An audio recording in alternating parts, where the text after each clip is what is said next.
কেন, কিসের জন্য? আমরা তো হারিয়ে নিয়ে যাবো। হারলে আমি যদি শপথ নিতে যেতাম তাহলে আমি রেজিগনেশনটা করতাম।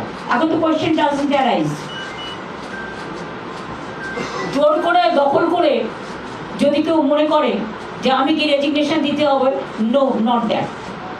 स्विच ऑफ कर दे, ईवीएम मशीन कैप्चर करे। आप हमको बताइए, जब लोगों ने वोट देता है मशीन में, उसका चार्ज, बैटरी चार्ज 40 का नीचे उतर जाता है, लेकिन 1995 कैसे हुआ?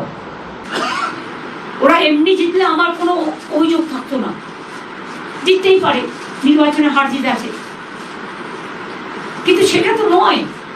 আমরা তো হারিনি, জোর করে ফোর্সফুলি তুমি ক্যাপচার করেছো টোটালটা। যখন আমরা প্রায় 200টা সিটে এগিয়েছিলাম, একতরফা মিডিয়ার ক্যাম্পেইনের পর ওরা স্টার্ট করেছে টর্চারিং বাইরের লোককে। And CRPF just like goons, every counting centre they didn't allow the press media, they didn't allow the CCTV footage, they didn't allow the candidate to go enter.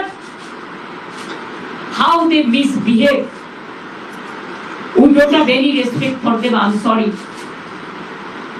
The central forces can behave like this. I have never seen. I have seen